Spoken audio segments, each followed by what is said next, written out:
नमस्कार दोस्तों, hint media के खास कार्यक्रम खास बातचीत में आज हमारे साथ स्टूडियो में एक खास मेहमान हैं। हमारे साथ आज स्टूडियो में मौजूद हैं professor Alok Pandey ji, who is the director of IMS institutions. Sir, स्वागत है आपका हिंट स्टूडियो में। हम लोग अपना डिस्कशन सर स्टार्ट करें उससे पहले आपसे एक छोटी सी रिक्वेस्ट की अगर आप हमारे दर्शकों को अपने बारे में सर थोड़ा सा बता सकें। मैं प्रोफेसर आलोक पांडे, मैं निदेशक डायरेक्टर हूँ institute of Management studies Ghaziabad का। मैं आज आपसे मुखातिब हूँ इस प्रोग्राम में हिंट मीडिया के, जिसमें कि हम शिक्षा पे बात करेंगे। मैं बनारस हिंदू यूनिवर्सिटी का अलमनस हूँ, जहाँ से मैंने MBA की डिग्री प्राप्त की। उसके बाद मैंने काफ़ी समय तक institute of management technology Ghaziabad, राष्ट्रीय वित्तीय प्रबंधन संस्थान जो भारत सरकार की संस्था है उसमें, और institute of cost accountants of India में एज डायरेक्टर काम किया। मैं पिछले कुछ वर्षों से IMS गाज़ियाबाद से जुड़ा हूँ निदेशक के तौर पे, और यहाँ हम PGDM प्रोग्राम चलाते हैं जो एसोसिएशन ऑफ इंडियन यूनिवर्सिटीज से अफिलिएटेड है। आलोक जी, जैसे कि अभी हम बात कर रहे थे, आप बता रहे थे कि IMS में you are running PGDM courses. So कई बार जो स्टूडेंट्स होते हैं उनमें कन्फ्यूजन ये रहता है कि MBA करा जाए या PGDM करा जाए।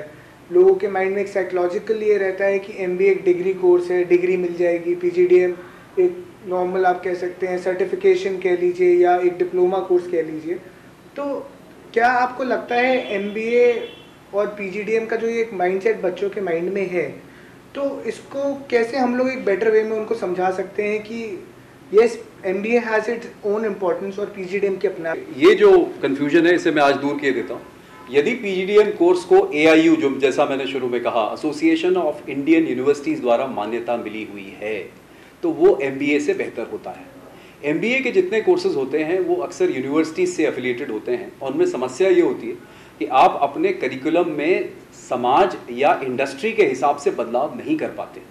ज़्यादातर MBA कोर्सेज यूनिवर्सिटी से एफिलिएटेड होते हैं, जहाँ काफ़ी समय लगता है करिकुलम में चेंज लाने में। PGDM प्रोग्राम जो हम IMS गाज़ियाबाद और ऐसे और संस्थान चलाते हैं जो AIU और NBA द्वारा एक्रेडिटेड हैं, इनके बाद आप PhD भी कर सकते हैं, और ये कई मायनों में MBA से बेहतर होते हैं। इनमें आपको अच्छी शिक्षा मिलती है जो कि इंडस्ट्री से आपको जोड़ती है, आपको प्लेसमेंट के लायक बनाती है। ये केवल डिग्री मात्र नहीं होती। MBA के साथ समस्या ये है कि वो एक डिग्री मात्र होती है, जिसमें कि आपको डिग्री तो मिल जाती है, लेकिन कई बार आपको प्लेसमेंट में मदद मिलने में दिक्कत होती है, क्योंकि आप पुराना करिकुलम पढ़ रहे हैं, क्योंकि वो किसी यूनिवर्सिटी से एफिलिएटेड है और सारा फोकस एक डिग्री लेने में होता है। देखिए, समय के साथ साथ डिग्रियों की महत्ता कम हो गई है वैसे भी, और आज स्किल का ज़माना है। तो जो स्किल PGDM संस्थान, खास करके हमने इसमें दोनों चीज़ें ले ली। हमने आपको स्किल भी दे दी और हमने साथ साथ आपको ऐसी डिग्री दी जो कि MBA से बेहतर है। एसोसिएशन ऑफ इंडियन यूनिवर्सिटीज से उसको मान्यता मिली हुई है, NBA से मान्यता मिली हुई है, और आप उसके बाद PhD भी कर सकते हैं। कल को आप प्रोफेसर बनना चाहें प्रोफेसर बन जाएं, इंडस्ट्री में काम करना चाहें इंडस्ट्री में। तो अब वो पुरानी बात हो गई कि MBA वर्सेस PGDM में कौन सा बेहतर है। सो PGDM के ज़्यादातर संस्थान जो कि AIU और MBA एक्रेडिटेड हैं, वहाँ शिक्षा लेना मेरे हिसाब से MBA से थोड़ा बेहतर आज के ज़माने में है। अच्छा, एक सर साइकोलॉजिकल लोगों के माइंड में ये भी रहता है कि if you are talking about government jobs, तो गवर्नमेंट जॉब्स में जो है PGDM को वो इम्पोर्टेंस नहीं मिलती जो MBA। नहीं, ये गलत बात है। सरकार ने AICTE द्वारा मान्यता प्राप्त सारे संस्थानों के लिए आज से 15 साल पहले ही ये मान्यता का 20 साल पहले सिस्टम शुरू जो हुआ था AICTE के बनने के बाद 93-94 से क्लियर कर दिया है कि जो भी AICTE अप्रूव्ड इंस्टीट्यूट होंगे उनको सरकारी नौकरी में बराबर ट्रीटमेंट मिलेगा फॉर जॉब पर्पसेस। बाद में AIU जिनको मिल गया उनको एजुकेशन में आने के लिए PhD करने के लिए भी बराबरी दे दी गई है। तो अब ऐसी कोई दिक्कत नहीं है। ये पुरानी बात है, आज से 15-20 साल हो चुके हैं इस ऑर्डर को आए हुए कि सारे AICTE approved PGDM programmes job के पर्पस के लिए MBA के इक्विवेलेंट है। AIU approved PGDM programmes PhD के पर्पस के लिए भी MBA के इक्विवेलेंट है। ये बराबरी है। राइट। एक सर और चीज़ ये है कि ये कहा जाता है कि स्पेशलाइजेशन का ज़माना है। अगर हम इंजीनियरिंग की बात करें तो इंजीनियरिंग में भी अब AI, मैकेनिकल लर्निंग, ये सारी चीज़ें आ गई हैं। BBA, MBA में भी काफ़ी सारी स्पेशलाइजेशन आ रही है, इंडस्ट्री रिलेटेड आ रही है। तो आपके जो इंस्टीट्यूशन में भैया हम रन कर रहे हैं, that is a normal PGDM I suppose, तो क्या स्पेशलाइजेशन किसी पर्टिकुलर इंडस्ट्री में करना एक बेटर ऑप्शन नहीं रहेगा स्टूडेंट्स के लिए? नहीं, देखिए आज के ज़माने में स्पेशलाइजेशन इतना इंपॉर्टेंट नहीं है जितना आपकी स्किल इंपॉर्टेंट है। Specialisation marketing, finance, HR, IT ये सब चलते हैं, लेकिन अंत में आपको एक कंपनी चलानी होती है, और जब आप एक कंपनी चलाते हैं तो उसमें सब चीज़ों की आवश्यकता होती है। कोई व्यक्ति किसी कंपनी में जब नौकरी करता है तो सारी उम्र मार्केटिंग मैनेजर नहीं बना रहना चाहता। आज जो कंपनियां आती हैं, आज स्टार्टअप का ज़माना है, आज एंटरप्रेन्योरशिप का ज़माना है, जहाँ पे एक एंटरप्रेन्योर को, उद्यमी को मार्केटिंग भी आनी चाहिए, फाइनेंस भी आनी चाहिए, आईटी भी आनी चाहिए, सारी चीज़ें आनी चाहिए। तो देखिए स्पेशलाइजेशन के युग बीत चुके हैं, कुछ नई चीज़ें आई हैं जैसे डेटा एनालिटिक्स, जैसे आपको क्लाउड कंप्यूटिंग, आईटी से रिलेटेड इंफ्रास्ट्रक्चर, इन सारी चीज़ों पे आज ध्यान देने की आवश्यकता है, और इन पे आप ध्यान देके काम करेंगे तो स्पेशलाइजेशन से ज़्यादा ज़रूरी है कि ओवरऑल एक बिग पिक्चर क्रिएट करना। क्यों? कंपनियां बदलती हैं, इकोनॉमी बदलती है, समाज बदलता है, और उसके साथ साथ स्पेशलाइजेशन की महत्ता कम होती चली जाती है। सर जैसे आपने बताया कि स्पेशलाइजेशन तो ज़रूरी है, बट उससे ज़्यादा ओवरऑल डेवलपमेंट, ओवरऑल नॉलेज बच्चों का होना बहुत ज़रूरी है। एक सर चीज़ ये आती है कि बच्चे ये सोचते हैं कि आजकल प्लेसमेंट्स को लेके कि प्लेसमेंट्स वगैरह अवेलेबल नहीं है, हम इतना खर्चा करके पीजीडीएम कोर्स करें और उसके बाद भी हमें पे स्ट्रक्चर वगैरह प्रॉपर ना मिल पाए, तो what is the benefit of spending so much amount on a you can say a masters programme when the placement is not available? देखिए इसके दो मैं आपको उत्तर दूंगा। ऑप्शन क्या है? आपको ग्रेजुएट होने के बाद भी ऐसा कोई काम तो मिल नहीं रहा, पोस्ट ग्रेजुएट होने पे आपको काम मिलने की संभावना बढ़ जाती है। एक रही बात फीस स्ट्रक्चर की, तो फीस स्ट्रक्चर अलग अलग प्रकार के संस्थानों में अलग अलग फीस स्ट्रक्चर हैं। आईआईएम्स पीजीडीएम के लिए 22-25 लाख लेते हैं, ज़्यादातर संस्थान 5 लाख से शुरू होकर 25 लाख तक फीस लेते हैं, और ज़्यादातर संस्थान ये जानते हैं कि जिस प्रकार की प्लेसमेंट वो लगा पाते हैं उस प्रकार से उनको फीस लेनी होती है। लेकिन अधिकतर संस्थान सरकार के नियमों के मुताबिक फीस फिक्स करते हैं जो एआईसीटी कमेटी ने बनाया है, और ज़्यादा फीस नहीं रखते, क्योंकि उसमें हमारा बेसिक पर्पस ये नहीं होता कि हम छात्र से कोई प्रॉफिट कमाएं। हमारा मकसद ये होता है कि छात्र को बेहतर सुविधा और इंफ्रास्ट्रक्चर कैसे दें। मेरे संस्थान में 50 प्रोफेसर्स हैं जिनको मुझे एआईसीटी के नॉर्म्स के मुताबिक तनख्वाह देनी, मुझे एयर कंडीशन क्लासरूम्स देने हैं, हमने सेंट्रल एसी बंद करके इंडिपेंडेंट एसी लगवा दिए हैं सब में कोरोना की वजह से, हमें रेगुलर सैनिटाइजेशन कराना है, तो इन सब चीज़ों का खर्चा होता है। रही बात नौकरियों की, तो नौकरियों की कोई कमी नहीं है। हाँ, दूसरे प्रकार की नौकरियां आएंगी। हमारे देश का एक छोटा सा कल्चर ये रहा है कि हमारे देश में पढ़ाई करने का मतलब ये होता है कि हमें ताउम्र नौकरी मिलती रहेगी। ऐसा कुछ नहीं होता। जीवन में आपको यदि आगे बढ़ना है तो लगातार सीखना है। आप पढ़ाई छोड़ के घर बैठ जाएंगे तो जो मिलना है वो भी नहीं मिलेगा। आपको थोड़ा बहुत इन्वेस्टमेंट अपने में करना है, अपना ज्ञान बढ़ाना है, और ये सीखना है कि ज्ञान को कैसे अर्जित करना है। ज्ञान को अर्जित करना, सीखना भी एक कला है। यदि आप इस कला को नहीं सीखते पोस्ट ग्रेजुएट एजुकेशन में, तो आपके साथ एक बहुत बड़ा हैंडीकैप खड़ा हो जाता है, यानी कि आप विकलांग की भांति हो जाते हैं मानसिक रूप से, और आप काम नहीं कर सकते फ्यूचर में। मैं आपको जोड़ के बता दूं कि भारत का कल्चर क्लर्क कल्चर रहा है। अंग्रेजों की जो शिक्षा पद्धति जो मैकॉले ने दी है, उसमें आज आप दिल्ली चले जाइए, लाखों लोग बैठ के सिविल सर्विसेज की तैयारी कर रहे हैं, लाखों लोग बैठ के बैंक के एग्जाम की तैयारी कर रहे हैं, सरकारी नौकरी का इंतजार कर रहे हैं। एक बार इम्तहान होता है, उसका रिजल्ट आता है, फिर कोर्ट में चले जाते हैं, फिर वो रिजल्ट कैंसिल हो जाता है। इससे बेहतर है कि अपने अंदर कोई स्किल सीखिए, प्राइवेट सेक्टर में काम करिए। हम सभी लोग जो प्राइवेट सेक्टर में काम कर रहे हैं बहुत सुखी हैं। हम सभी लोगों ने जिन्होंने प्राइवेट सेक्टर में काम किया है, मैंने कंपनियों में भी काम किया है, मैं भारत सरकार की कंपनी के बोर्ड में एक डायरेक्टर भी हूं, और मैं भारत सरकार की मल्टी कमोडिटी एक्सचेंज, जो एक बहुत बड़ी, भारत सरकार की गलत कह रहा हूं, एक बड़ी कमोडिटी एक्सचेंज जो 84 लाख करोड़ की एक्सचेंज है, उसके साथ भी काम करता हूं। मैंने देखा है कि आज जमाना आया है एक्सपर्टीज का। आज आपको एक्सपर्ट बनना है चीज सीखने में। कितनी जल्दी आप कुछ सीखें और कितनी जल्दी उसको संस्थान या किसी संस्था के काम में लाएं, इस चीज की वैल्यू है। चाहे वो मार्केटिंग हो, फाइनेंस हो, आईटी हो, क्लाउड कंप्यूटिंग हो, आर्टिफिशियल इंटेलिजेंस हो, रोबोटिक प्रोसेस ऑटोमेशन हो, कोडिंग हो, कोई भी चीज जल्दी सीखिए, जल्दी उसको संस्थान के लिए इस्तेमाल करिए, उस संस्था के लिए इस्तेमाल करिए, आपकी ग्रोथ होती चली जाएगी। वो जमाने लग गए कि आपको मैं नौकरी दे दूंगा और सारा ताउम्र आपको तनख्वाह मिलती रहेगी। अब सरकारें भी तनख्वाह नहीं दे पा रही। कोविड ने हमें बताया, जब इकोनॉमी 25% गिर गई तो हमने देखा कि राज्य सरकारों के पास अब पैसा नहीं है तनख्वाह देने के लिए। केंद्र सरकार खर्चों में कटौती कर रही है। तो जो छात्रों की इच्छा है कि हम एमबीए करें या पीजीडीएम करें या कोई कोर्स करें और उसके बाद ताउम्र हमें नौकरी मिलती रहे, वो जमाना नहीं है। आपको हर रोज आपको सीखना है, हर रोज उस सीखने को अपने व्यवहार में अमल करना है, उस व्यवहार से आपको संस्था के काम में योगदान करना है। आज आपकी वैल्यू योगदान करने से है, आज आपकी वैल्यू सिर्फ आपकी डिग्री से नहीं है। ये मेरी अपील सभी छात्रों से है। तो सीखिए, कोविड के दौरान भी घर में मत बैठिए, संस्थाओं में जाइए, एडमिशन लीजिए। आप जो पैसा खर्च कर रहे हैं वो आपका इन्वेस्टमेंट है, जिससे आपको रिटर्न ताउम्र मिलेगा। आपकी अच्छी शिक्षा की गारंटी हम देते हैं। अभी हम लोग प्रोफेसर आलोक से बहुत सारी बातें कर रहे थे, उन्होंने काफ़ी सारी चीज़ें बताई। सर, आपने अभी बात की आईआईएम्स के बारे में, बताया कि कई जगह फीस स्ट्रक्चर काफ़ी हाई है, हर चीज़ है।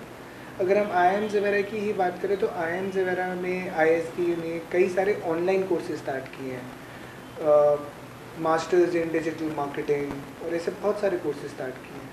तो ऐसे कोर्सेज की क्या आगे चल के अगर फ्यूचरिस्टिक अप्रोच से देखें तो क्या इंपॉर्टेंस रहेगी? देखिए, जो भी संस्था कोर्स बनाती है उसके पीछे काफ़ी मेहनत करती है। मैं कभी ये नहीं कहूँगा कि कोई संस्था, चाहे वो आईएमएस गाजियाबाद हो या आईआईएम हो या आईएसबी हैदराबाद हो, अगर उसने कोई प्रोग्राम ऑफर किया है तो उस प्रोग्राम में कोई कमी कुछ सोच के उन्होंने प्रोग्राम चलाया होगा।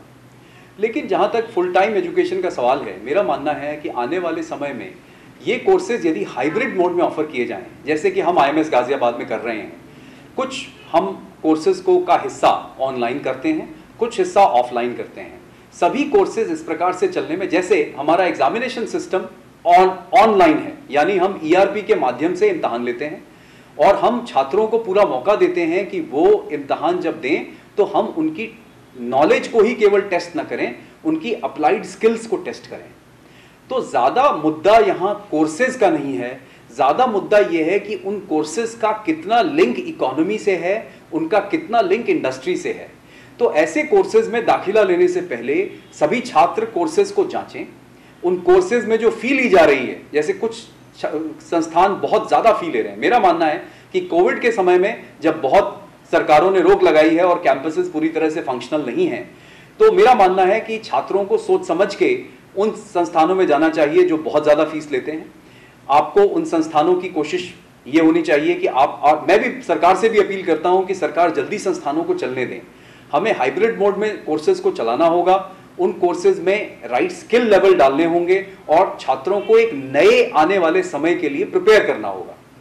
तो ये जो आपका सवाल है कि ये कोर्सेज कितने लॉजिकल हैं, कितने इलॉजिकल हैं, या चलेंगे या नहीं, मार्केट में कितना चलेंगे, ये थोड़ा सा कहना इस समय मुश्किल है, क्योंकि आने वाला समय बड़ा डिफरेंट होगा। मेरा सिर्फ इतना मानना है कि छात्रों के अंदर, जैसा हम आईएमएस गाजियाबाद में करते हैं, हम छात्रों को एनालाइज, इवैल्यूएट, क्रिएट की तरफ ले गए हैं, rather than remember, apply, understand. हम कहते हैं कि कोई भी चीज को एनालिसिस करिए, उसको अच्छे से नापिए, जोखिए और उसके बाद उससे कुछ नया बनाइए। यदि वो कोर्स आपके अंदर ये काबिलियत लाता है तो उसमें बिल्कुल दाखिला लीजिए। यदि वो कोर्स आपको सिर्फ एक डिग्री दे रहा है, जिसमें कि आप कुछ सीखते हैं, एग्जाम लेते हैं और डिग्री मिलती है, तो मुझे लगता है कि आप गलत जगह जा रहे हैं। तो किसी भी संस्थान को केवल मत देखिए, ब्रांड नेम को मत देखिए। भारत एक ऐसा देश है जहां पे सिर्फ रैंकिंग की बात होती है। भारत एक ऐसा देश है जहां जाति व्यवस्था चलती है। वो कहते हैं साहब फला फला से श्रेष्ठ हैं, फला फला से श्रेष्ठ हैं। इस पे मत जाइए। अपनी काबिलियत के मुताबिक, अपनी जरूरत के मुताबिक कोर्सेज में दाखिला लें, लेकिन दाखिला लेने से पहले जितना आपको फीस देनी है उसमें क्या पढ़ रहे हैं, क्या वो पढ़ने के बाद आपको कोई काम आगे मिलेगा, क्या काम मिलेगा, कितना काम मिलेगा, किस प्रकार का काम मिलेगा, इन सबको नापते हुए आप आगे बढ़ें। कृपया केवल संस्थानों और डिग्रियों के पीछे न भागें, वो समय अब जा चुका है। सर, इसी में एक और चीज़ है कि जो नई एजुकेशन पॉलिसी आई है, नई न्यू एजुकेशन पॉलिसी में फॉरेन यूनिवर्सिटीज़ का भी हो रहा है कि foreign universities can also come and make their setup है। So how would that impact the local colleges and the local universities based out in India right now? देखिए, foreign universities की policy 2014 में भी आई थी और किसी भी बड़ी विदेशी यूनिवर्सिटी ने भारत में आने की इच्छा नहीं जताई। इस बार भी हमने कोशिश की है नई एजुकेशन पॉलिसी में कि फॉरेन यूनिवर्सिटीज आएँ। देखिए, मेरा मानना है कि आज भी बहुत सारी प्राइवेट यूनिवर्सिटीज़ और संस्थान फॉरेन यूनिवर्सिटी से जुड़े हैं, हालांकि हमारे उन कोर्सेज के लिए काफ़ी बंदिशें हैं। पहले सरकार अलाउ करे बाहर की बड़ी यूनिवर्सिटीज़ के साथ हमें कोर्सेज चलाने को भारत में, जो मिल के हम चलाएं। ये ड्यूअल कोर्सेज, एक तरह से ड्यूअल कोर्सेज, ट्वाइनिंग कोर्सेज इत्यादि चलाने दे। दूसरा लेवल ये होता है कि बाहर की बड़ी यूनिवर्सिटीज़ भारत में आएंगी। देखिए, विदेश कोई व्यक्ति पढ़ने क्यों जाता है? वो विदेश पढ़ने इसलिए नहीं जाता कि उसको वहां की डिग्री मिलेगी, इसलिए कि उसको साथ में वर्क वीजा मिलेगा। अमेरिका में डिग्री लेंगे, अमेरिका में नौकरी करेंगे और वहां बहुत ज्यादा पैसा मिलेगा। क्यों? अमेरिका की डिग्री बहुत महंगी है। अगर आप आज हार्वर्ड बिजनेस स्कूल में जाएंगे एमबीए करने, तो आपको 80 लाख से 1.25 करोड़ के बीच में फीस देनी पड़ेगी। उस फीस के एवज में जो आपको नौकरी मिलेगी वो भी 80 लाख से 1.25 करोड़ के बीच में होगी। लेकिन क्या हार्वर्ड यूनिवर्सिटी भारत में कोर्स खोले और यूनिवर्सिटी का कैंपस खोल दे तो क्या भारतीय उसमें पढ़ने लगेंगे? मुझे नहीं लगता कि भारतीय उसमें पढ़ने लगेंगे, क्योंकि यदि आप बहुत ज्यादा फीस लेंगे तो क्या भारत में उस प्रकार की नौकरी मिलेगी? क्या भारत में हार्वर्ड यूनिवर्सिटी के कैंपस में जिसने पढ़ाई की है उसको अमेरिका में नौकरी मिलेगी? यह कहना बहुत मुश्किल है। देखिए, अमेरिका एक डेमोक्रेटिक कंट्री है, लोकतांत्रिक व्यवस्था है जैसे भारत है। वहां पे भी इंडस्ट्री का अपना व्यू होता है जैसे भारत में इंडस्ट्री का अपना व्यू होता है। कोई भी व्यक्ति सरकार के दबाव में आके किसी को नौकरी नहीं देता। कोशिश सबकी ये होती है कि अच्छी शिक्षा दी जाए, लेकिन अच्छी शिक्षा के साथ साथ रोजगार की जो बात जुड़ जाती है विदेश में पढ़ने से, वो मुझे नहीं लगता कि भारत में विदेशी कैंपस खुलने से होगा। विदेशी कैंपस भारत में अगर खुलेंगे तो वो लोअर लेवल की जो यूनिवर्सिटीज है वहीं आएंगी, और वो आने के बाद भी उनमें से जो पास आउट बच्चे होंगे उनको, जैसे हमने आईएसबी का केस देखा है, शुरू में वो बहुत ज्यादा फीस लेते हैं। उन्होंने जो नौकरियां लगवाई जो अच्छी लग जाती हैं बहुत सारे बच्चों की, कुछ की नहीं लगती हैं। मैं नाम लेके नहीं कहना चाहता, लेकिन मेरा ये मानना है कि भारत की अर्थव्यवस्था आज अमेरिका के हिसाब से सैलरी देने लायक नहीं है, तो हम शायद उस प्रकार की फीस भी नहीं देना चाहते। तो जब चूंकि फीस जो ली जाती है, मैंने शुरू में कहा, वो लगातार आपके रोजगार से छात्र जोड़ के देखता है, जिसे वो रिटर्न ऑन इन्वेस्टमेंट कहता है। जैसे आईएमएस गाजियाबाद हर सालाना फीस सरकार के मुताबिक करीब करीब हम फीस 4 लाख के करीब लेते हैं और हमारी एवरेज सैलरी 6 से 7 लाख रुपए हमारे बच्चे को मिल जाती है। तो बच्चा कहता है कि मेरे लिए अच्छा मौका है पढ़ने का, और मेरे हिसाब से 6 से 7 लाख की सैलरी भारत में बुरी नहीं है। क्यों? आप भारत सरकार में क्लास 1 नौकरी करेंगे, बैंक की नौकरी करेंगे, बैंक के पीओ को आज स्टार्टिंग सैलरी 5 लाख रुपए ही मिलती है, 4.5 लाख रुपए ही मिलती है। तो भारत में ये मानना कि आप 1 करोड़ रुपए का कोर्स कर लेंगे किसी विदेशी यूनिवर्सिटी से, आपको 1 करोड़ की नौकरी मिल जाएगी, ये बड़ा मुश्किल होगा। तो ये एक अभी लंबा डिबेट का विषय है। नई एजुकेशन पॉलिसी अभी पॉलिसी के फ्रेमवर्क में है, उसकी रेगुलेशन अभी बनी नहीं है। अंग्रेजी में हम इसे कहते हैं डेविल लाइज इन डिटेल्स। अभी पता चलेगा जब रेगुलेशन सरकार बना लेगी तो किस प्रकार से विदेशी संस्थाएं आएंगी, कौन सी आएंगी, कितनी आएंगी, वो क्या हमारे यहाँ शिक्षा देंगी, वो शिक्षा दुनिया में कितनी एक्सेप्टेबल होगी, क्या भारत में ली हुई अमेरिकन यूनिवर्सिटी की डिग्री दूसरे देशों में मान्य होगी, इस पर अभी काम करना बाकी है। तो मुझे लगता है कि ये अभी विवाद निरर्थक है, सरकार को इस पे काफी काम करना होगा, बहुत सोच समझ के काम करना होगा, इसमें शिक्षकों की राय लेनी होगी, इंडस्ट्री की राय लेनी होगी, तभी ये मॉडल सक्सेसफुल होगा। नहीं तो मुझे नहीं लगता कि विदेशी यूनिवर्सिटीज का भारत में आने का कोई बहुत औचित्य मुझे नजर आता है। Professor Pandey, when we are talking about the current situation, जो आजकल कोविड की सिचुएशन चल रही है जिसमें students are not coming to the college, online classes चल रही हैं, तो क्या प्रॉब्लम्स हैं जो स्टूडेंट्स को और टीचर्स को फेस करनी पड़ रही है? कैसे कॉलेज उसके साथ कोप अप कर रहा है? How do you cope up with the things? आप कैसे इसका फ्यूचर देख रहे हैं, आगे कैसे सारा होगा? नहीं, ये एक पासिंग फेज है, मैं पहले आपको बता दूं। हमने इसमें कोई कमी आने नहीं दी है। हम, जहां तक मैं अपने संस्थान की बात करूं, हमने सारे छात्रों को जोड़ा हुआ है, सारी चीजें, उनकी पढ़ाई रेगुलर चल रही है, और अभी से नहीं, मार्च से चल रही है। इसमें देखिए, छात्रों का हमने चूंकि ऑनलाइन एंड टर्म एग्जाम और ऑनलाइन मिड टर्म व्यवस्था कर रखी है, जिन संस्थानों में ये व्यवस्था नहीं है उनमें दिक्कत आ रही है। हमें कोई दिक्कत अभी तक नहीं आई, लेकिन मैं आपको बताऊंगा ये पासिंग फेज है। हम चाहते हैं कि जल्दी से जल्दी संस्थान खुलें और छात्र कैंपस में आए, उसकी व्यवस्था हम करेंगे। देखिए, कोरोना कोई बहुत बड़ी महामारी नहीं है। अगर आप देखें उसके मोर्टेलिटी रेट के हिसाब से, भारत में मात्र 1 से 1.5% मोर्टेलिटी रेट है। भारत में रिकवरी रेट करीब करीब 80% है। हमारे यहां इसका इतना बहुत ज्यादा इंपैक्ट नहीं है। देखिए, देश का भविष्य ये युवा है। युवा जब अपना ख्याल रखना सीखेंगे, और अपना ख्याल रखना कैसे सीखेंगे, जब वो घर से बाहर निकलेंगे ही नहीं। घर से बाहर निकलें, चेहरे पे हाथ न लगाएं, मास्क पहन के रखें, हाथ को बार बार धोएं, सैनिटाइजर का प्रयोग करें, बीमार व्यक्ति की रिपोर्ट करें। ये सारी हमने अपने संस्थान के अंदर स्टैगर्ड क्लासरूम की व्यवस्था की है। जिस दिन भी संस्थान खुलेगा, हम अक्टूबर से खोलना चाहते हैं, हम एक क्लास में 30 से ऊपर, हमारे यहाँ 65 की क्लासरूम है, हम 30 से ज्यादा बच्चे को क्लासरूम में नहीं रखेंगे। स्टैगर्ड क्लासरूम्स होंगी और कुछ समय चलेगा। एक बार वैक्सीनेशन कोरोना का आ जाएगा इस साल के अंत में, तो ये भी चला जाएगा। लेकिन मेरा मानना है कि इसमें से आपको कई लेसन सीखने हैं। कोविड के बाद छात्रों को यह पता चल जाएगा कि जीवन किस प्रकार से जीना है कि उनको दोबारा बीमारी ना हो। मेरा यह मानना है कि यह देश कोविड का हंगामा क्यों मचाता है, जहां 90% लोग टू व्हीलर पे बिना हेलमेट के चलते हैं। इस देश में 1.5 लाख मौतें एक साल में टू व्हीलर रोड एक्सीडेंट से होती है। गाड़ी दे दीजिए, 20 साल के लड़के को 140 की रफ्तार पे दौड़ा देता है और उसकी मृत्यु हो जाती है, साथ में 4 की और हो जाती है। तो कोरोना में तो अभी कुल मिला के 60-70 हजार लोगों की मृत्यु बताई जाती है, और वो भी इतनी बड़ी संख्या में लोगों को कहते हैं कि बीमारी हुई, उसमें से 50 लाख लोगों में से 70 हजार मृत्यु बताई जाती है। सड़कों पे तो पिछले कई सालों से 1.5 लाख से ज्यादा लोग मर रहे हैं। क्या हमने हेलमेट पहनना सीखा? नहीं सीखा। कोविड आने के बाद कम से कम लोगों को अपनी जान की वैल्यू पता चली, अपने जीवन का अर्थ पता चला, अपने जीवन का महत्व पता चला। यह मेरे लिए सबसे बड़ा लर्निंग एक्सपीरियंस है। मेरा मानना है कि कोविड के बाद न सिर्फ बच्चे मास्क लगाएंगे, पर जब वो अपने घर से बाहर टू व्हीलर पे निकलेंगे तो वो हेलमेट भी लगा के निकलेंगे। जब वो बाहर खाना खाएंगे तो हाथ धो के खाएंगे। भारत में कौन सी बीमारी नहीं है? हमारे यहां डेंगू, मलेरिया, टाइफॉइड, ट्यूबरकुलोसिस से भारत में 2018-19 में 4 लाख से ज्यादा लोगों की मृत्यु हुई। क्या यह बड़ा आंकड़ा नहीं है? कोविड से मुझे नहीं लगता कि एक साल में 4 लाख लोगों की मृत्यु होगी, लेकिन ट्यूबरकुलोसिस से हर साल भारत में लाखों लोगों की मृत्यु होती है। और हम डाइट में प्रोटीन का ध्यान नहीं रखते, हम फास्ट फूड का प्रयोग करते हैं। तो कोविड में कम से कम लोगों को यह समझ में आएगा कि खाना वो खाएं जिससे आपकी इम्यूनिटी बढ़े, अपनी इम्यूनिटी किस प्रकार से बढ़ाई जाए, और इन सब बातों का ख्याल रखना। तो ये बड़ा अच्छा फेज है। 6 महीने 8 महीने यदि बच्चे घरों से क्लास अटेंड कर लेते हैं, कोई बुराई नहीं है, वो सेफ हैं। और जब बाहर निकलते हैं तो सारी तैयारी से निकलें, यह बहुत आवश्यक है। और केवल कोरोना से ना बचें, रोड पे मरने से बचें, टाइफॉइड से मरने से बचें। आसपास पानी इकट्ठा हो तो उसमें मच्छर ना पनपने दें, डेंगू से मरने से भी बचें। तो जापानीज एंसेफेलाइटिस, उससे बहुत बच्चे मरते हैं भारत में, अलग अलग राज्यों में।